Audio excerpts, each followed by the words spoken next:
Hi, my name is H.T. Chen. I'm artistic director of Chen Dance Center. Here is Diane Dang, our educational director. So Ishi Chen's modern version of the lion dance used a mask that was stripped down to the bamboo frame so that the viewer can actually see into the mind of the lion. Now,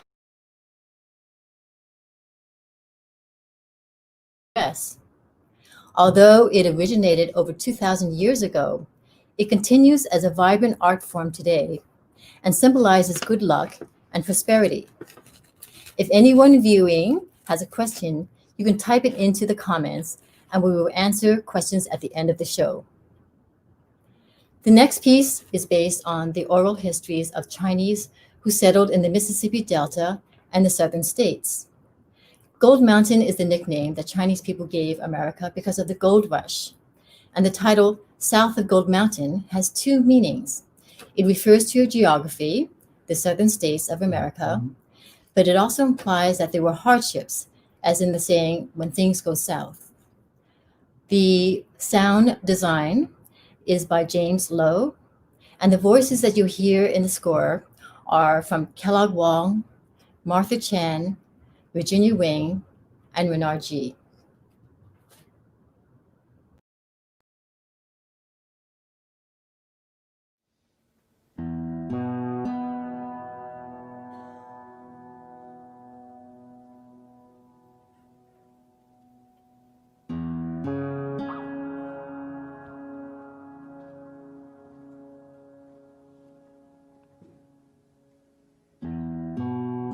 In the mornings, my father used to be waken up by the cotton field workers.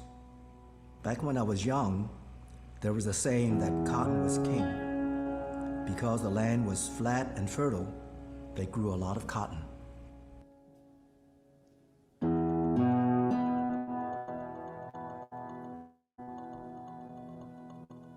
My parents never said, you got to go home and work in the store. My mother always let us do our homework first. And then we had to stack the shelf. And on the weekends when there was more customers, we all just worked in the store.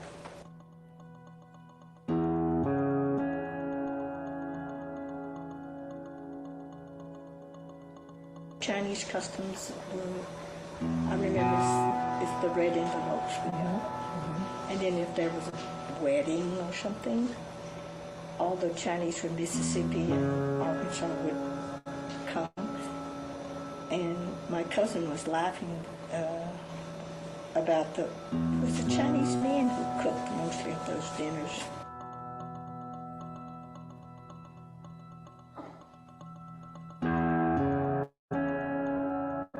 Yeah, the Lark family, we always had Chinese New Year's celebration. And one of the things that we always had was black-eyed peas, because that's very Southern. But I thought it was Chinese.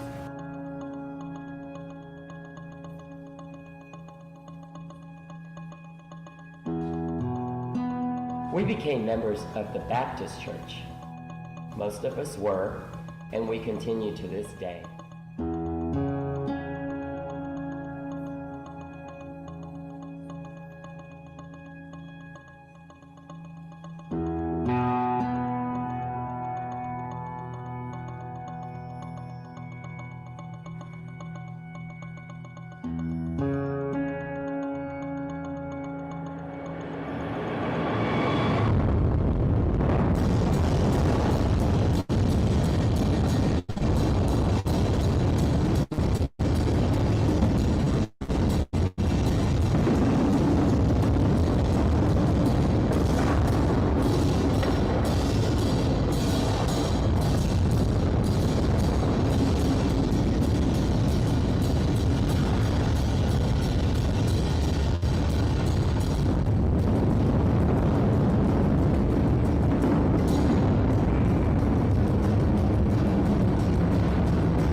We were in a particularly interesting little town, Marks, Mississippi.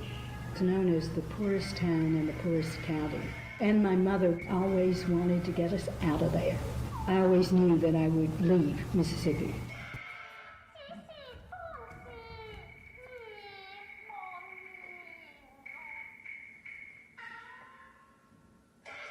When I was only 5, we were sent by my parents to China for what I refer to as a better life. Once back in Mississippi, that's when we were confronted with discrimination.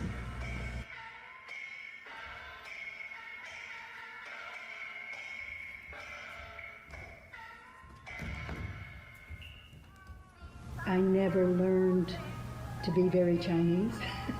I did not want to learn to speak. I did not want to really be associated because I saw what happened in other little towns.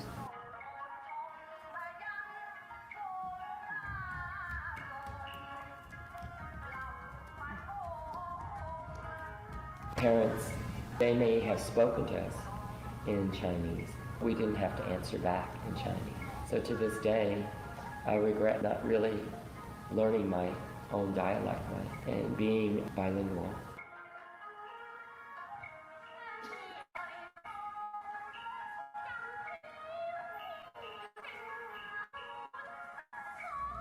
Frankly, for Chinese, there's been a whole different outlook, certainly for myself. Once the world recognized that China, on its own account, has become the second most powerful economic force in the world. Before that, China was looked upon as being a backward country, and then anyone associated with China was naturally also backwards. So I think that's one of the major lessons for the grandchildren and the children to learn from.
And now we'd like to take you behind the scenes to show you how H.T. Chen creates works and engages with the community. And again, if you have any questions or comments, just put them in the comments section.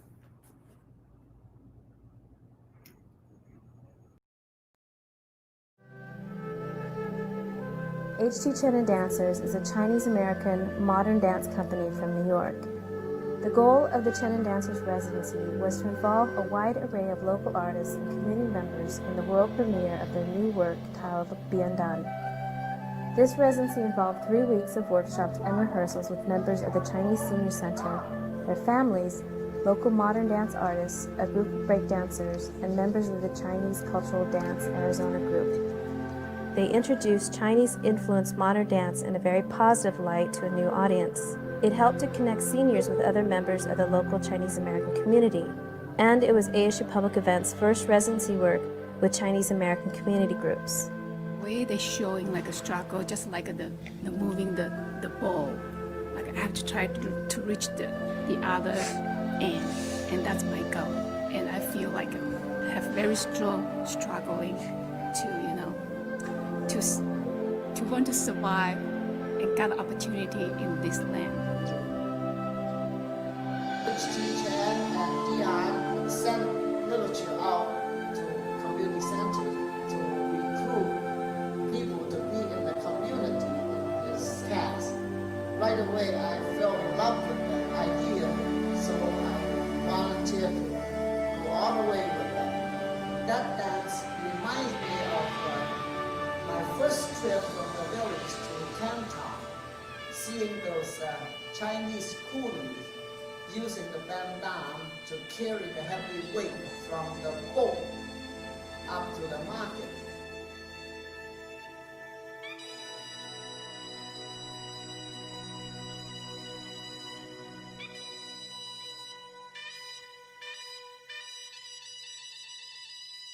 The burden is so great, and we as Chinese in America really carry the burden for the last century or more. And they are really promoting the melting cultural ideas of the East and the West.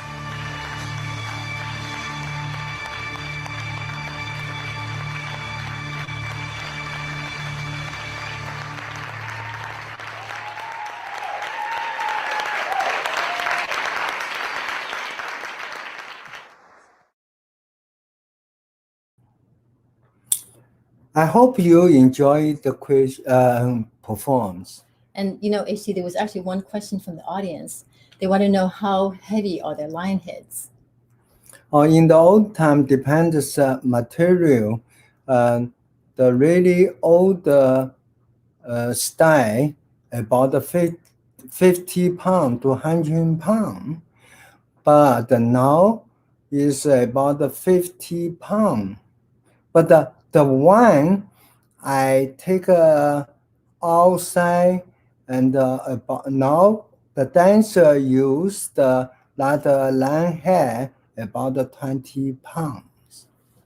So it's like dancing with a 20-pound weight and trying to be graceful, and you can't quite see, and so it's quite an athletic workout. Are there any other questions? I think not, right? So we want to thank you for joining us, and we want to thank the Kennedy Center, and we also want to acknowledge the Mid-Atlantic Arts Foundation. Thank you so much. Bye.